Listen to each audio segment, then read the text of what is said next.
Hello everyone, today we are going to learn basic ZWCAD tutorial, how to align object.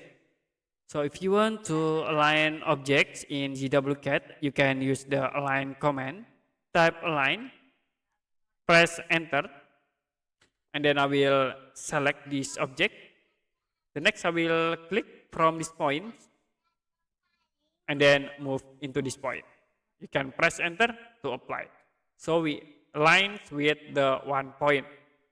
The next I will create again example with 2 points. You can tap align, press enter. I will select this object, enter again. I will click from this point and move into here.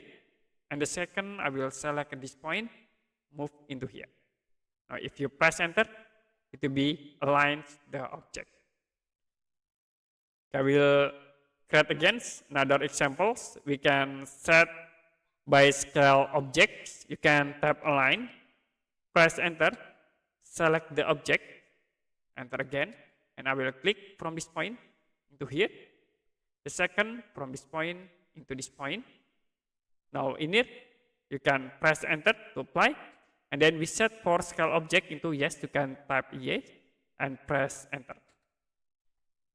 Okay, that's it for basic ZWCAD tutorial, how to align objects.